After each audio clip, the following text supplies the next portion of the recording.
नितिन गडकरी ने हाल ही में E20 petrol पर कहा, हर जगह कोई ना कोई लॉबी होती है और आप भी किसी न किसी लॉबी के हिस्सा होते हैं। सोशल मीडिया पर कुछ ऐसा ही प्रचार हो रहा है, कुछ लोग इसे बढ़ावा दे रहे हैं। पेट्रोल लॉबी बहुत अमीर और ताकतवर होती है। उन्होंने कहा कि वह एक ऐसे ही पेड पॉलिटिकल कैंपेन का शिकार हो गए हैं। मामला E20 पेट्रोल से जुड़ा हुआ है। E20 पेट्रोल में 80% नॉर्मल पेट्रोल और 20% इथेनॉल होता है। इथेनॉल एक तरह का अल्कोहल होता है जो स्टार्च और शुगर से बनता है। इसे पेट्रोल में मिलाकर गाड़ी में पर्यावरण के लिए अच्छा फ्यूल माना जाता है।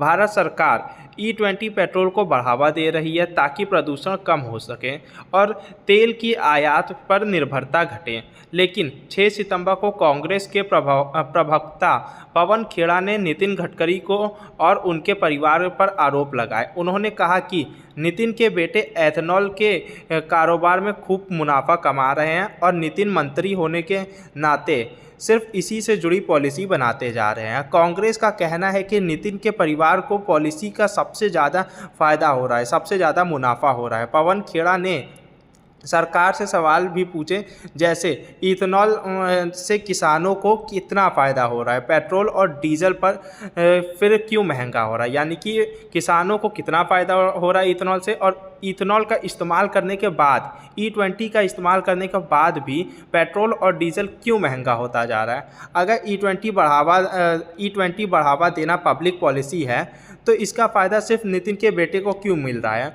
पवन खेड़ा ने यह भी कहा कि प्रधानमंत्री नरेंद्र मोदी भ्रष्टाचार के खिलाफ सख्त हैं, तो क्या वह अपने करीबी लोगों की जांच करेंगे?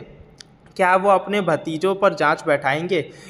इन सभी आरोपों का जवाब देते हुए नितिन ने कहा कि उनके खिलाफ जो भी बातें हो रही हैं वह एक राजनीतिक कैंपेन है जो उन्हें निशाना बनाने के लिए चलाया जा रहा है। यह पेड कैंपेन था, इसलिए उन पर ध्यान देना सही नहीं होगा। उन पर वो ज़्यादा ध्यान नहीं दे रहे हैं। मीडिया रिपोर्ट्स के मुताबिक केंद्रीय मंत्री ने यह भी कहा कि भारत बहुत सारा पैसा विदेश से पेट्रोल, डीजल जैसे ईंधन खरीदने में खर्च करता है। क्या यह सही नहीं होगा कि जो पैसा बचाकर उसे देश की अर्थव्यवस्था में लगाएं? नितिन ने FADA यानी कि federation of automobiles dealers association द्वारा आयोजित ऑटो रिटेल कॉन्क्लेव में यह बातें कही। उन्होंने आगे कहा, मक्के से इथेनॉल बनाया जाता है। इस कदम से हमारे किसानों को करीब 45,000 करोड़ का फ़ायदा हुआ है। वहीं इस कार्यक्रम से E20 पेट्रोल को लेकर केंद्रीय मंत्री ने प्रदूषण के बारे में बात की। उन्होंने कहा कि पूरी दुनिया मानती है कि प्रदूषण कम करना ज़रूरी होता है। कि एक रिपोर्ट में बताया गया कि अगर हवा में प्रदूषण ऐसे ही बना रहा तो दिल्ली में रहने वाले लोगों की उम्र 10 साल तक कम हो सकती है। नितिन ने बताया कि जब उन्होंने मंत्रालय संभाला था तब भारत की ऑटो इंडस्ट्री 14 लाख करोड़ की थी और दुनिया में 7वें नंबर पर थी। अब यह बढ़कर 22 लाख करोड़ की हो गई है और तीसरे नंबर पर हो गई है दुनिया में। अमेरिका की ऑटो इंडस्ट्री 78 लाख करोड़ की है, चाइना की 48 लाख करोड़ की है और भारत की 22 लाख करोड़ है। नई तकनीक और बैटरी इनोवेशन के दम पर भारत नंबर 1 बन सकता है। वहीं आज तक की रिपोर्ट के मुताबिक हाल ही में एथेनॉल ब्लेंडेड फ्यूल को लेकर केंद्र सरकार की काफ़ी आलोचना हुई है। कई कार मालिकों का कहना है कि E20 जैसे हाई एथेनॉल फ्यूल से गाड़ियों की माइलेज कम हो जाती हैं और पुराने मॉडल खासतौर पर 2023 से पहले बने वाहनों के लिए यह फ्यूल ठीक नहीं है। लोगों ने अलग अलग जगह इसकी ये शिकायतें की हैं।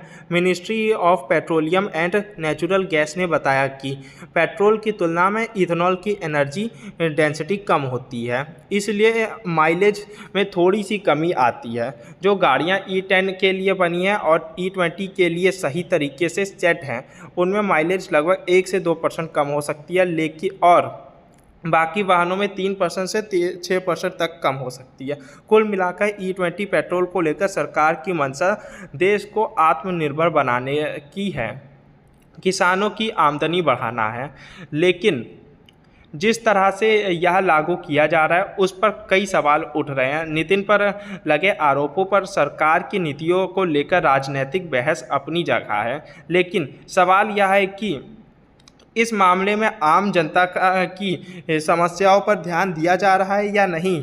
फिलहाल इस खबर में इतना ही। इस खबर की आपकी क्या राय है, हमें कमेंट के सेक्शन में ज़रूर बताएं। और ऐसी ही रिलेटेड वीडियो चाहिए तो यूट्यूब चैनल को सब्सक्राइब कर लेना।